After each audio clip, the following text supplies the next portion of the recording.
Quando eu cheguei à igreja Soso naquele dia, eu não imaginava que Deus ia mexer tão fundo comigo. Eu sentei no banco meio distraído, cheio de preocupações, mas com uma sensação estranha por dentro.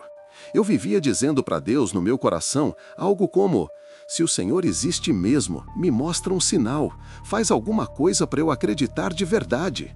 Eu não falava isso em voz alta, mas era assim que eu me relacionava com Deus, sempre esperando Ele provar alguma coisa para mim. Naquele culto, o pastor Tiago abriu a Bíblia em Mateus 12, 38, 45 e começou a pregar sobre um tema que, logo de cara, me prendeu. Uma geração que pede sinais, o sinal de Jonas, o arrependimento de Nínive, a busca da Rainha do Sul e a história da casa vazia. Ele disse que não era só um texto sobre um povo antigo, mas um retrato da nossa geração e, muitas vezes, do nosso próprio coração.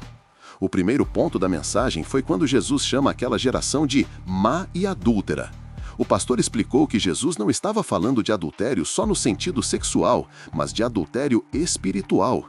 Gente que tem discurso de fé, aparência de religião, mas o coração dividido entre Deus e o mundo, entre Deus e o pecado, entre Deus e seus próprios ídolos.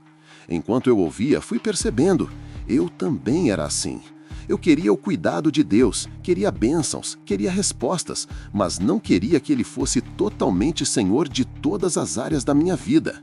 Depois, o pastor foi para o segundo ponto, o sinal de Jonas. Ele explicou que, assim como Jonas ficou 3 dias e 3 noites no ventre do peixe, Jesus ficaria 3 dias e 3 noites no coração da terra. Ou seja, o grande sinal de Deus para a humanidade é a cruz e a ressurreição de Jesus. Ali eu entendi que eu vivia pedindo novos sinais, novas provas, novas experiências, mas o maior sinal já estava dado. Jesus morreu por mim e ressuscitou. E se isso não fosse suficiente para o meu coração se render, nenhum outro milagre seria. O terceiro ponto da pregação foi sobre Nínive. Um povo pagão, violento, idólatra, que ouviu uma única mensagem de Jonas e se arrependeu com jejum, humilhação e mudança de vida. Jesus disse que Nínive se levantaria no juízo para condenar aquela geração, porque eles se arrependeram com pouca luz, enquanto Israel, com tanta revelação, continuava endurecido. Naquele momento, eu lembrei de quantas vezes já tinha ouvido o Evangelho, quantos cultos, quantas oportunidades, e percebi que muitas vezes minha resposta era muito fraca diante de tanta luz que Deus já tinha derramado sobre mim. Em seguida veio o quarto ponto, a Rainha do Sul, que saiu de longe só para ouvir a sabedoria de Salomão. O pastor mostrou como ela se esforçou, viajou, gastou tempo e recursos apenas para ouvir um rei humano. E Jesus afirmou que ali estava alguém maior do que Salomão. Aquilo me confrontou. Tinha gente com muito menos acesso do que eu tenho, fazendo muito mais esforço para buscar a sabedoria de Deus. E eu, com Bíblia no celular, culto online, pregação em todo lugar, muitas vezes não valorizava essa oportunidade. Por fim, o pastor chegou ao quinto ponto, que me atingiu em cheio, a parábola da casa vazia. Jesus contou de um espírito imundo que sai de uma pessoa, anda por lugares áridos e depois volta. Quando volta, encontra a casa varrida e arrumada, mas desocupada. Então traz outros 7 espíritos piores e o estado daquela pessoa fica pior do que antes. Jesus conclui dizendo: assim também acontecerá com esta geração má. O pastor explicou que isso é como uma pessoa ou uma geração que até passa por uma limpeza externa, muda hábitos, entra numa vida mais moral, mas não entrega o coração para Jesus, não deixa ele ser o dono da casa. A casa fica bonita por fora, mas vazia por dentro. Naquele momento, eu me vi nessa casa.